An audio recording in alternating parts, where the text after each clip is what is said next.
The great circular hall of the Galactic Council was usually a place of calm discussions, polite arguments, and slow negotiations where every race tried to sound wiser than the others. But on this day, the hall felt different. There was a strange excitement in the air, a kind of confidence that made the delegates sit taller in their seats. Many believed they were about to make a decision that would shape the future of the galaxy. They felt powerful. They felt secure.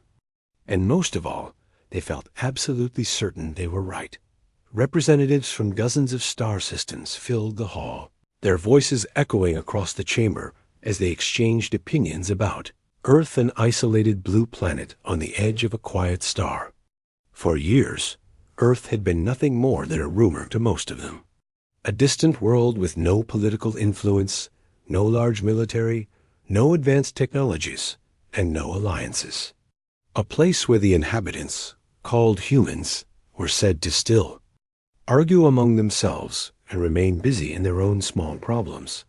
Some representatives had never even seen a clear hologram of humans.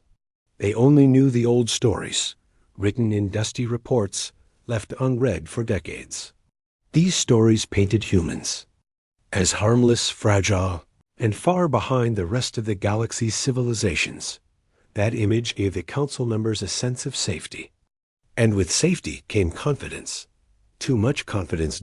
As the meeting began, the council speaker tapped the platform in front of them, signaling for silence. The echoes died down, and all eyes turned toward the center of the hall. The speaker took a slow breath and said in a steady voice, "We gather today to make a decision regarding Earth. Our scouts report that the planet continues to stay isolated. There are no signs of advanced defense, no signs of major alliances, and no sign that they are prepared for any contact beyond their own world." The speaker paused, scanning the chamber. "Many members believe it is time to bring Earth under our authority." A low wave of approval swept across the hall. Some representatives whispered to each other, already imagining the resources, the territory, and the political advantage that an easy annexation of Earth might bring. They treated the matter as if it were already decided. One delegate from a distant star cluster stood up and spoke with confidence. "The humans have always been slow. Their technology is old. Their position in the galaxy is weak, and we have ignored them long enough. Bringing Earth into our control would be quick and simple. It will send a message that the Council remains strong." Others quickly supported the idea. "We should not waste time," another delegate added. "Why negotiate with a species that cannot match us? A direct takeover is more efficient." No one questioned whether these assumptions were still accurate.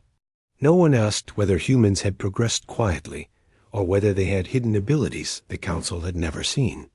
Most simply trusted the outdated information they already had.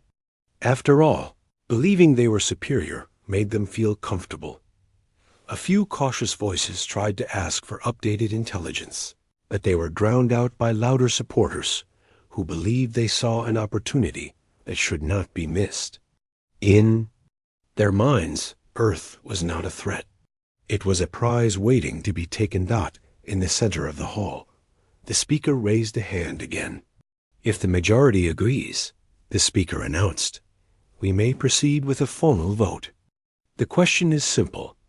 Do we initiate an organized intervention on Earth with the intention of bringing the planet under Council authority?" Everyone leaned forward. The chamber lights dimmed slightly as voting panels lit up in front of each representative. A soft hum filled the room as the delegates pressed their choices. One by one, the panels flashed green, the color of approval. Greens continued to appear. More and more. The speaker's eyes widened slightly, as even they did not expect such overwhelming support.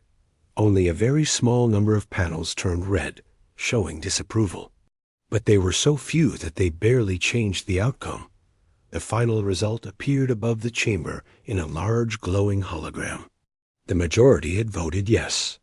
The Council had officially chosen to take action against Earth.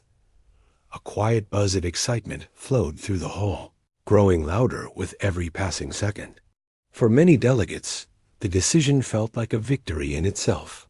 They imagined Earth would simply surrender, or at worst, offer mild resistance. In their minds, humans were unprepared and unaware, easy to control, and unlikely to fight Dot as the council members returned to discussing strategy. The tone remained overly relaxed. Some even joked about how quickly the operation would be completed. They talked about dividing sectors of Earth, preparing for administrative control, and sending resource teams to explore the planet once it was secured. No one imagined that humans might respond in a way the council couldn't predict.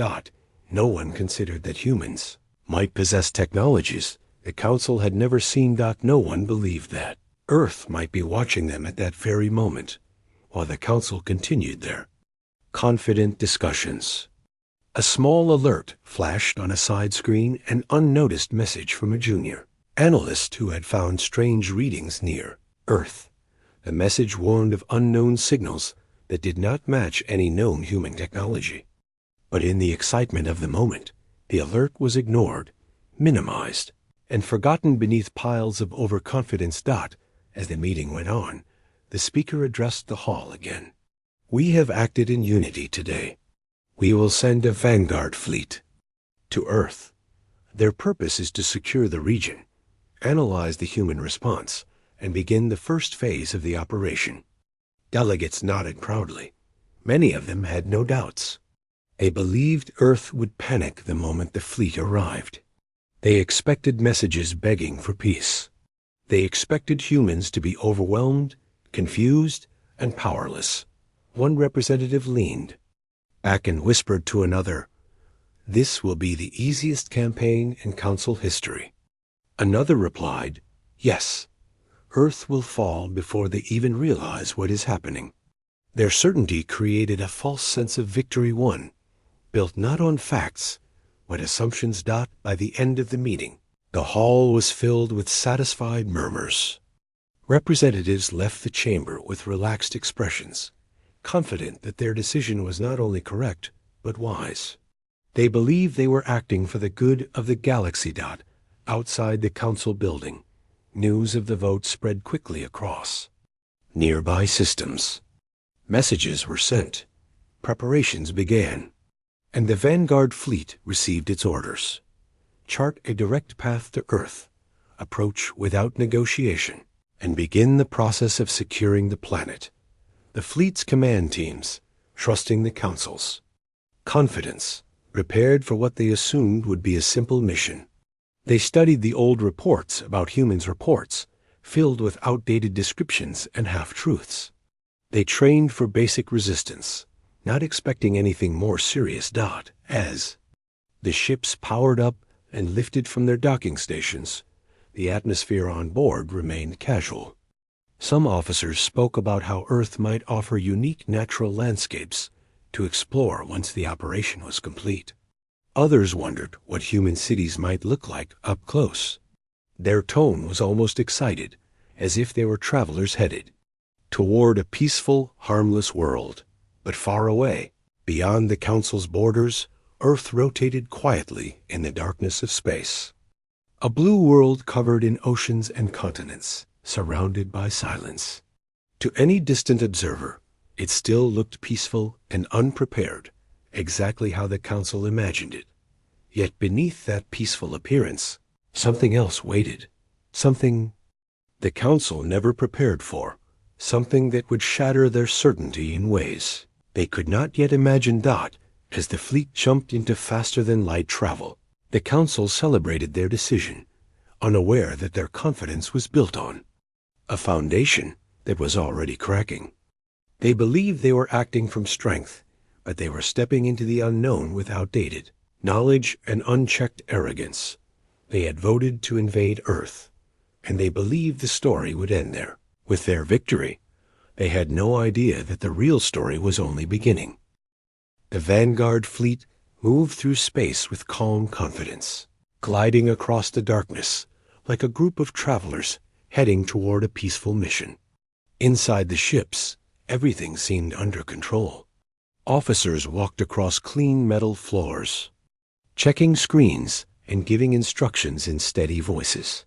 Most of them believed this trip would be routine. They expected a world that would be surprised, confused, maybe even frightened when they arrived. They did not expect resistance. They did not expect anything unusual. For days, the fleet traveled smoothly, following a carefully plotted course that led directly toward Earth. The journey felt slow and quiet. Many crew members used the free time to sit near the observation windows and watch the stars drift by. Some talked about what humans might look like in real life. Others wondered what Earth's oceans, mountains, and cities would be like. Their conversations were filled with curiosity, but also a sense of superiority. They assumed Earth had little to offer besides new scenery, and perhaps a few basic technologies to study. Inside the command ship, the senior officers held regular meetings.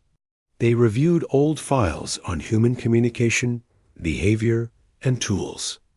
The files contained descriptions that made humans seem simple and far behind. Every report said the same things. Humans relied on outdated machines, old-style engines, and limited space knowledge. There was nothing in those files that hinted at danger. With such information in hand, the officers planned their approach calmly. They intended to enter the solar system from a high orbit, observe the planet for a few hours, then send a transmission requesting Earth's representatives to step forward. They believed humans would answer quickly and politely, and if humans failed to answer, the officers were ready to begin the next phase slow, controlled movement toward the planet to show their authority. But as the fleet drew closer to the edge of the solar system, an unexpected silence spread through the command ship. It began when one of the junior crew members noticed a faint reading on the long-range scanner. The reading was unusual, almost like a soft whisper of energy. At first, it seemed like a glitch, a small spark created by the scanner itself. The crew member reset the device, expecting the reading to disappear. Instead, the signal grew stronger. It was still faint, but clearer than before, like something hidden far away was trying to reach them. The crew member called a supervisor. The supervisor checked the scanner, frowned for a moment, then compared the signal to the database. Nothing matched. The energy signature did not belong to any council technology, nor any known species. It was entirely unfamiliar. The supervisor hesitated. For a moment, they considered sending a message to the command officers. But after thinking about the recent council vote and the strong confidence everyone shared, the supervisor brushed the reading aside. "Probably background noise," the supervisor said quietly. "Don't distract the command team with this." Yet, the reading was logged as insignificant. No one thought that this small, strange signal would be the first sign of something much bigger. The fleet continued its journey, unaware of what waited near Earth. When the ships finally reached the boundary of the solar system, the atmosphere inside the command room changed slightly. Crew members sat straighter. Officers spoke with more attention. Screens lit up with data about planets, small rocky ones, large gaseous ones, and the familiar blue sphere rising ahead in the distance. Earth. They had reached their destination. First thing they noticed was the silence. Usually, when a fleet entered a system inhabited by intelligent life, signals filled the air: radio waves, communication bursts, navigation beacons, or planetary chatter. But here, everything was calm. Too calm. There were signals from Earth itself, but they were ordinary weather reports, entertainment broadcasts, navigation signals for planes, and the usual noise of a modern planet. But there was nothing that suggested humans were aware of the fleet's arrival. No warning messages, no defensive broadcasts, no sudden changes. To the officers, this silence was a sign of weakness. They believed humans had no idea what was coming, but to a few observant crew members, the silence felt strange. It was too perfect, too undisturbed, as if something was watching them but not speaking. Inside the command room, the main officer leaned forward and ordered the sensors to sweep the space around Earth. The screens projected a clean image. The planet, its orbiting satellites, a few old space stations, and dozens of small civilian spacecraft moving peacefully. Everything looked normal. Normal. One junior technician hesitated before reporting a piece of information. "There's something unusual," the technician said carefully. "The satellites around Earth are arranged in patterns. Not random ones, very organized ones." The officer frowned. "Show me." A map appeared, highlighting the satellites. They formed neat spirals, circles, and clusters. Not something civilian technology usually produced. Not something outdated systems could maintain with such precision. But before the officer could comment, another crew member interrupted. "Sir, we are receiving faint reflections from something beyond Earth's orbit, something metallic, but we cannot identify it." The officer dismissed the concern, assuming it was debris or old equipment. "Focus on the mission," the officer said firmly. "Humans are not capable of hiding anything that would threaten us." That single assumption shaped everything that happened next. The fleet slowly approached Earth. Their engines hummed quietly. Crew members leaned toward screens, observing the planet with curiosity. There was a sense of anticipation. They believed they were about to make peaceful but one-sided contact with a world that could not stand against them. Then something strange happened. As the fleet moved closer, the scanners detected a sudden, brief flicker like a shadow passing over the stars. It lasted only a second, too quick to analyze, too small for the officers to consider important. The crew checked their instruments again, but everything returned to normal. The officers shrugged it off, unaware that they were being scanned by something far more advanced than their own systems. Hours passed, and the fleet settled into a stable formation near Earth. The command ship prepared to send its first transmission. The officer in charge cleared their throat, adjusted a control, and prepared to speak. But before the transmission began, the room darkened as a new alert flashed across the main screen. Unidentified object detected. The officer's hands froze above the controls. "Where?" they demanded. "Right ahead," the technician replied. "But it wasn't there a moment ago." The screen zoomed in. A strange blur hovered in space. It did not resemble a star, a satellite, or a ship. It looked like a ripple-like light bending around something invisible. The officers stared at it before they could react. The blur sharpened. Lines appeared, shapes formed, and in a slow, smooth motion, the object emerged into view. A vessel. Silent. Unmarked. And nothing like any council ship. The officers exchanged uneasy looks. No one spoke. No one took a breath. They did not know who the ship belonged to. They did not know how long it had been watching them. And they could not understand how something so large had stayed hidden until now.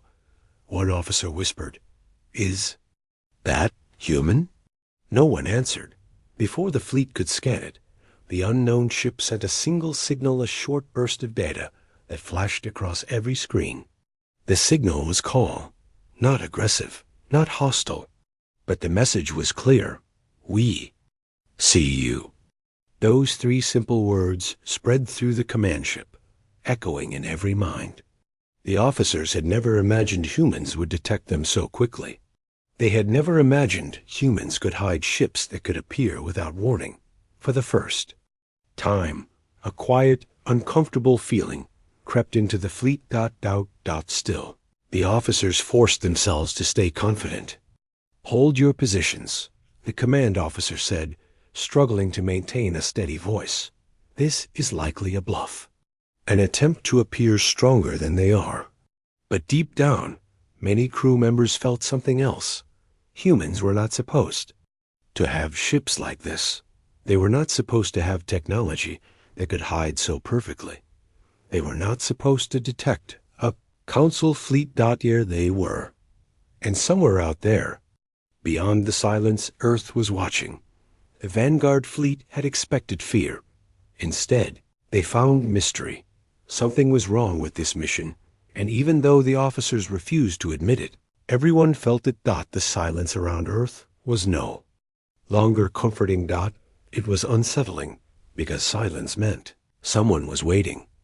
The fleet continued to hover near the blue planet, unaware that everything they believed about humans was about to be rewritten forever. The unidentified ship hovered in front of the Council fleet like a silent question. No one knew where it came from, how long it had been watching, or who was inside it.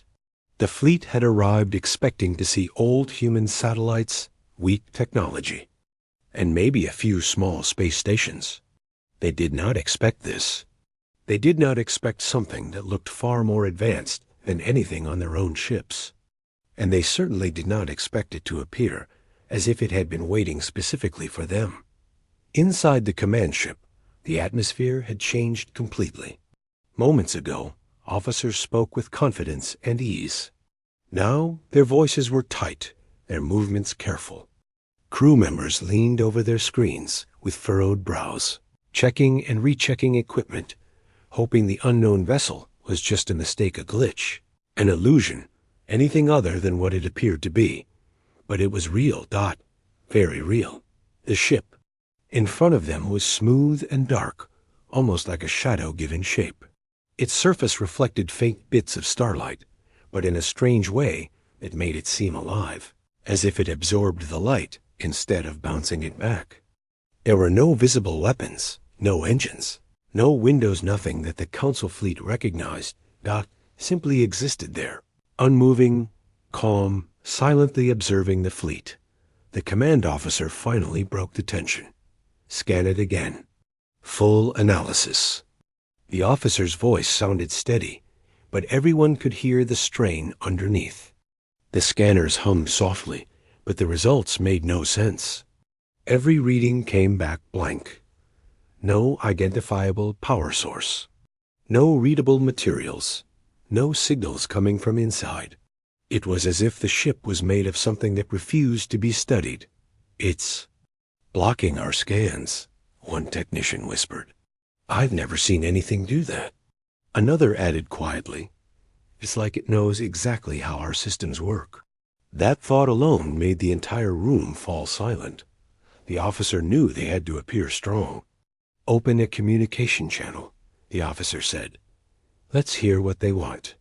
A message was sent, but the unknown ship did not reply. It didn't move, didn't signal, didn't behave aggressively.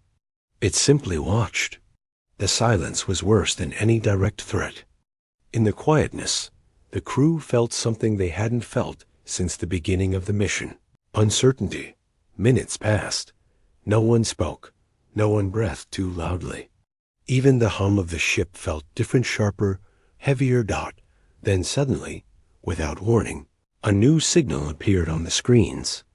It wasn't from the unknown ship. It wasn't from Earth. It came from somewhere behind the fleet.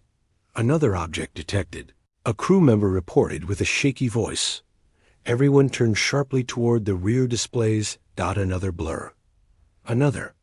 Ripple in space. Another hidden shape, slowly coming into focus. Within seconds, a second unknown ship emerged, this one larger than the first. Its surface glowed faintly with soft lines of blue light, forming patterns that no one recognized. The two vessels did not communicate with each other, at least not in any detectable way. But their appearance felt coordinated, almost synchronized, as if they were waiting for the fleet to step closer or make a mistake. The tension inside the command ship grew like a tightening rope. Officers exchanged glances. Even the most confident ones were now unsure. Something was wrong, very wrong, but no one knew what.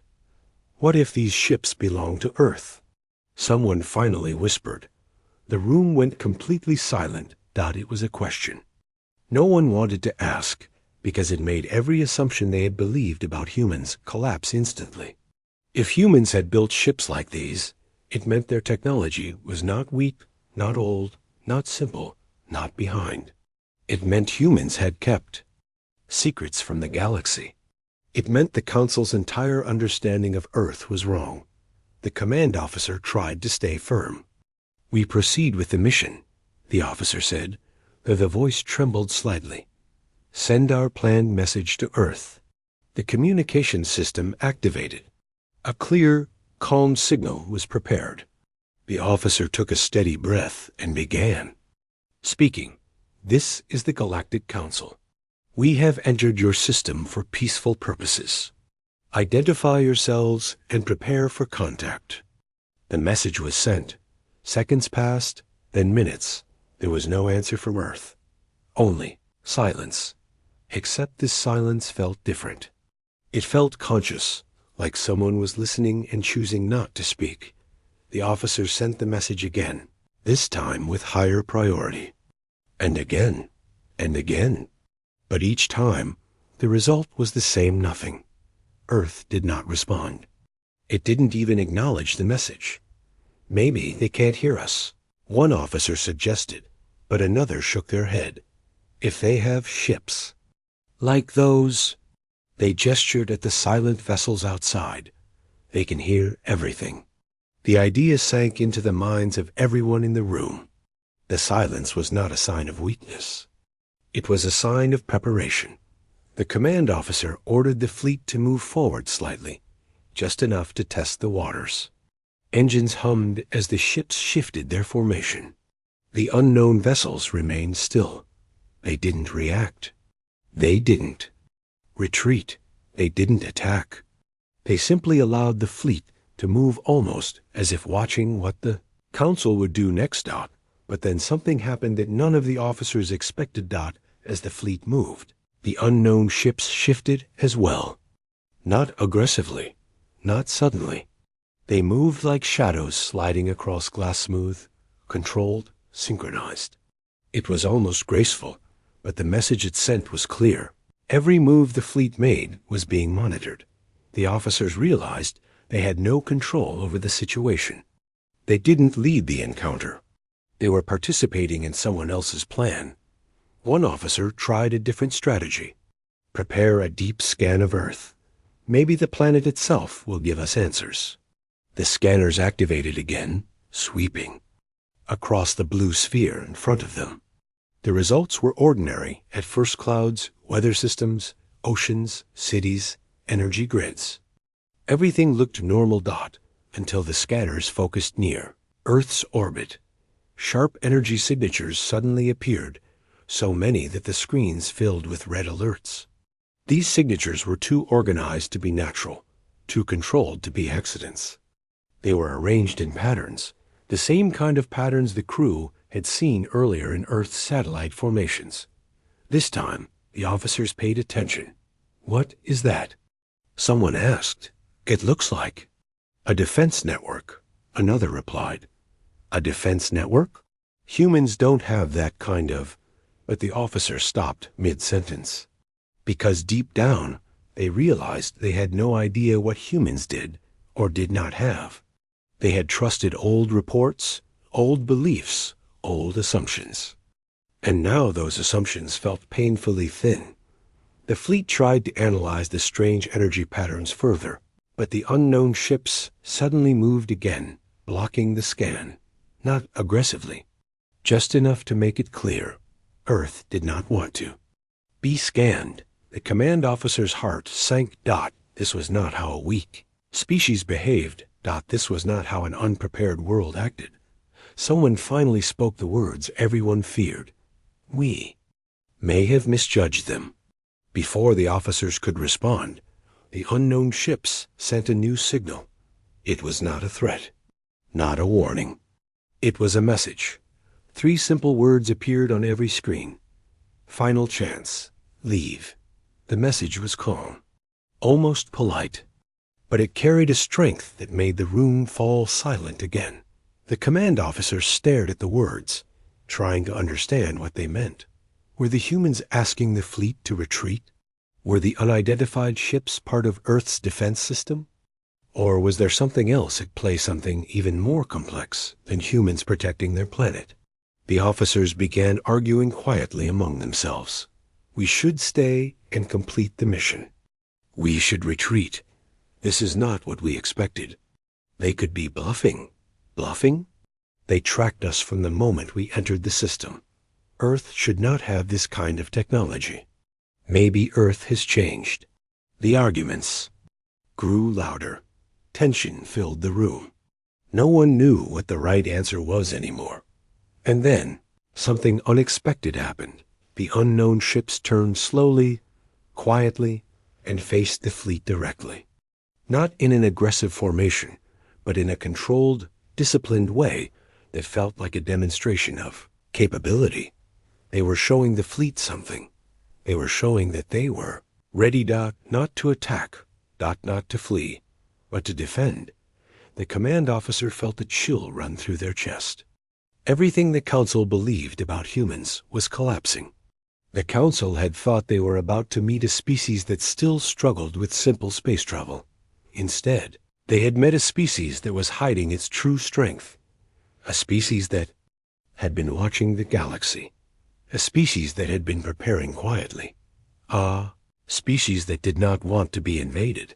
The officer finally understood one thing. Earth was not afraid, and that realization was far more frightening than anything else. Fleet remained suspended between Earth and the unknown vessels, unsure of how to proceed. The silence felt heavier than before, like a final warning waiting for a response. The Council had expected fear. Instead, they had found confidence. They had expected confusion. Instead, they had found awareness, and the fleet had expected an easy mission. Instead, they had found the moment that would shatter everything they believed about humans. Far below, Earth continued to shine silently in the darkness, as if waiting for the fleet to make its next move. A move that would decide everything. That came next. The Council chamber was quieter than it had been in years. The vote to invade Earth had already been cast, but now something else troubled the members. Reports were coming in slow, confusing and fragile like signals struggling through a storm. No one wanted to say it out loud, but everyone felt the same tightness in their chest. The plan was falling apart. Earth was not behaving the way they expected. They had imagined fear, confusion, and helplessness. Instead, they were met with calm coordination, rising unity, and strangest of all, silence. Silence was not normal. Not from a planet preparing for defense. Not from a planet supposedly easy to overpower. In the middle of this uncertainty, a small transport ship from the outer stations arrived. Inside it was an observer who had been assigned to monitor Earth. Between the vote and the first diplomatic attempt, he was not a warrior, nor a strategist. He was just a watcher. Yet the moment he stepped inside the chamber, everyone turned toward him. Something in his eyes told them that whatever he saw, it was not simple. He took a slow breath before speaking. His voice did not shake, but it carried a weight that made even the most confident members straighten in their seats. He explained that he had approached Earth expecting the usual signs of panic-broken communication, scattered energy signals, uncoordinated movement. Instead, he found order. People on Earth were not running or hiding. They were working calmly, steadily, and with a strange unity rarely seen across planets. Factories were active, but they were not producing weapons. They were preparing shelters, reinforcing structures, organizing transport routes, and guiding civilians with almost perfect coordination. It was as if every person on the planet understood what needed to be done, without arguments or disagreements. It was impressive, but it was also unsettling. The Council had long believed Earth was divided, scattered, and politically unstable. Yet here they were, acting as one, without confusion or fear. That alone challenged everything the Council thought they knew. But that was not the part that troubled the observer the most. He had seen something else, something he had never expected. something he almost did not believe until he witnessed it himself. Behind every movement on Earth was a purpose that felt personal, not anger, not revenge, not pride, something deeper, it was as if the people had chosen to protect something precious, something worth standing for, even if they were unsure of their victory. The council members struggled to interpret this. They had seen worlds defend themselves out of desperation. They had seen worlds fight because they had no choice. But Earth's preparation felt different. It felt deliberate, centered, and quietly powerful, like the steady heartbeat of someone who had made up their mind. One member leaned forward and asked the observer why Earth hadn't tried to communicate. After all, it was common for threatened planets to send messages, pleas for peace, attempts at negotiation, explanations, or even warnings. Earth had sent nothing, not even a single signal. The observer answered that Earth's silence didn't feel hostile. It felt like restraint, as if the planet was saying, "We heard your decision, and we will respond in our own way." The chamber murmured in confusion. Some members found that statement more frightening than if Earth had sent a direct challenge. Others dismissed it as an exaggeration, an emotional interpretation rather than fact. But the observer insisted he was certain. Earth was waiting. For what? They didn't know. But waiting usually meant confidence. A few members grew uneasy. If Earth felt confident, what were they confident in? Their defenses? Their technology? Their alliances? None of it made sense. The Council had been studying Earth for decades. Their technology was respectable, but not extraordinary. Their fleets were small. Their alliances were weak. Their resources were limited compared to the central star system's. So where was this confidence coming from? No one had an answer. The chamber continued to discuss possibilities, some logical, some wild, none satisfying. But then another message arrived, this one from a diplomatic scout who had tried to approach Earth through a distant orbit. He had seen something, not a weapon, not a fleet, not even a warning beacon. A single craft, small, unmarked, unthreatening, in shape yet unlike anything ever recorded. It hovered above Earth's atmosphere as if it weighed nothing. No heat signature, no fuel output, no recognizable design. It looked almost peaceful, like a piece of art floating where it didn't belong. The scout said he felt a strange emotion when he saw it, calmness mixed with something he couldn't describe, something that made him hesitate before getting closer. When he tried to scan the craft, his instruments failed instantly, not violently, not forcefully, but gently, as if the craft simply chose not to be scanned. It was the most controlled disruption he had ever seen. And when he attempted to get closer, the ship moved not fast, not aggressively, but smoothly, almost like a living being adjusting its position. The craft didn't attack. It didn't warn. It didn't even seem curious. It just existed with a quiet presence that felt aware. When the scout's report ended, the council chamber went still. They tried to classify what the scout encountered. Was it a prototype? An alien ally? Some kind of ancient technology Earth had just discovered? Every theory felt incomplete. Someone finally asked the question everyone was thinking but afraid to voice. What if Earth has something we do not understand? No one answered. The question lingered like a shadow in the room, stretching silently over every mind. The members began re-examining the vote they had cast. It didn't matter if the vote was made out of fear, pride, or pressure. What mattered now was that the vote had been made without full knowledge. They had assumed Earth was weak. They had assumed Earth would respond predictably. They had assumed Earth was alone, but every new detail suggested their assumptions were wrong. One member argued they should pause the invasion. Another said it was too late. They had already shown their intent, and withdrawing now would look like fear. A third warned that pressing forward blindly could lead to a result none of them were prepared for. Confusion grew. No one agreed. But everyone felt the same truth rising inside them. Their assurance, their confidence in their own decision, was breaking apart. And then yet another message arrived, this one from the intelligence division. They had intercepted faint signals from the dark edges of the system around Earth. These signals did not match any known pattern, origin, or civilization. They were calm, steady pulses, not aggressive, not coded, not encrypted, just pulses. But the most disturbing part was the direction. The signals were not coming from Earth, that they were coming toward Earth. The council chamber erupted in whispers. No one could decide whether these incoming signals were friends, observers, or something entirely different. Some suggested they could be automated probes. Others claimed they might be ancient machines drawn to Earth's activity, while a few believed they represented something Earth had awakened without realizing.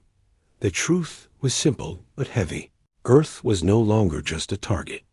It was now a point of mystery, a center of attention for forces the Council did not understand. The vote to invade had been made under the belief that Earth was exposed. Now Earth appeared surrounded by unknowns. And that changed everything. Council's confidence faded further when they attempted to gather more information. Every probe sent near Earth malfunctioned or returned incomplete data. Every scan came back blurred or distorted. It was as if the planet had wrapped itself in a thin layer of fog, not a shield, not a weapon, just something that made it difficult for outsiders to understand what was happening. The observer who had spoken earlier added something he had seen. On his way back, he said he passed by several small groups of Earth civilians, ordinary people, not leaders, not soldiers. Yet they all seemed to share the same expression. Determination mixed with an unspoken understanding. They were preparing without fear. That was the part that truly shook him. He had seen many planets under threat. He had seen fear in eyes, shaking. Hands, quiet desperation. But Earth's people moved with purpose. They checked equipment, organized communities, helped one another, and communicated clearly. It was almost as if they knew something the Council did not. The council members stared at him, trying to decide whether to believe him or not. But the sincerity in his voice was enough to make them doubt their earlier certainty. Slowly, the chamber began to realize that their decision had awakened something much larger than they intended. They had not just voted to invade a planet. They had stepped into a story much older, deeper, and more complex than they expected. Earth was no longer a background world on the edge of the galaxy. It was now a center of quiet attention. Something was gathering around it. People, signals, unknown crafts, silent watchers. And Earth itself was responding with calm unity, as if it had been waiting for this moment. The Council had expected fear. They were met with preparation. The Council had expected weakness. They were met with quiet strength. The Council had expected a simple invasion. They were met with a mystery that challenged their understanding of the galaxy itself. And as more reports came in each stranger, each more unsettling, the Council finally began to accept what they had been avoiding since. The first message arrived. Their assurance was gone. What came next was no longer in their control. The council chamber carried a strange, heavy quiet that none of its members had ever experienced before. Every seat was filled, every face focused, yet the atmosphere felt softer than usual, almost cautious. It was strange to think that only days ago, this same room had echoed with bold voices and firm decisions. People had spoken with absolute confidence, certain they understood Earth, certain they knew what would happen. Next. Now that confidence felt like a memory. More reports had arrived during the night slow, steady, and each one more surprising than the last. Some spoke of Earth's unified preparations. Others described unusual signals moving calmly through the darkness of space toward the planet. None of the messages mentioned danger. Nothing suggested weapons, threats, or attacks. And yet, every report carried an uncomfortable truth. Earth was becoming the center of something the Council didn't understand. As the chamber filled with quiet murmurs, the central screen lit up again. Another scout report had come in, this time from the far side of Earth's star. The scout was known for being calm, steady, and rarely emotional. But even he sounded unsure as his message played. He had discovered another craft quiet, smooth, and silent floating near the edge of the system. This one had a design even stranger than the last. It didn't look like a machine. It didn't look threatening. It seemed almost natural, like something grown instead of built. Even more unsettling, it did not move away when approached. It simply adjusted its position with a slow, deliberate motion, as if making room rather than guarding space. The scout said that the closer he got, the stronger he felt a sense of peace-like. The craft was telling him without words that he should not worry, that he was safe. He admitted it shocked him. He said he had never felt calm in the presence of an unknown object. Usually new technology created fear, curiosity, or at least caution. But this craft felt different. It felt aware, but not aggressive. Present, but not curious. Alive in a way he couldn't explain. The moment his message ended, the chamber erupted with more whispers. People questioned everything, their scanners, their assumptions, their earlier vote. But no matter how many theories were thrown into the air, none of them felt right. Someone finally asked the question that had been troubling everyone. Why is Earth attracting these things? Silence followed, long and deep. The chamber had made decisions about planets before. They had studied civilizations, measured their strength, and judged their political stability. But never in their history had a planet suddenly become a gathering point for unknown forces. And certainly not right after the Council voted to pressure it. What confused everyone most was the feeling behind it all. There was no aggression, no warnings, no patterns of destruction. Whatever was moving toward Earth was doing so gently, like soft footsteps approaching a quiet room. It made the whole situation feel less like a conflict and more like a gathering peaceful, deliberate, and impossible to understand. The most respected elder in the chamber finally spoke, and even his usually steady voice carried confusion. He said that the Council might have misunderstood Earth entirely. Perhaps the humans were neither weak nor dangerous. Perhaps they simply carried something within them that others noticed, even if humans themselves didn't realize it. That idea spread through the chamber like warmth. Some members felt uneasy, some curious, and some almost relieved. It was far easier to accept the idea that Earth held some quiet mystery than to believe they had made a disastrous decision. The observer from earlier stood and added his own thoughts. He explained again how Earth had reacted to the Council's vote. The planet didn't panic. It didn't send pleas. It didn't scramble to build weapons. Instead, people helped each other. They repaired structures, gathered families, created community shelters, and formed long lines of volunteers. Everything was done calmly and with a strange unity that even the most advanced worlds struggled to match. He reminded the chamber that Earth had not responded with anger or hostility. The people had not called for retaliation. They simply prepared with dignity and determination, as if responding not to a threat, but to a test one they were ready to face. As he shared this, the chamber slowly grew quiet again.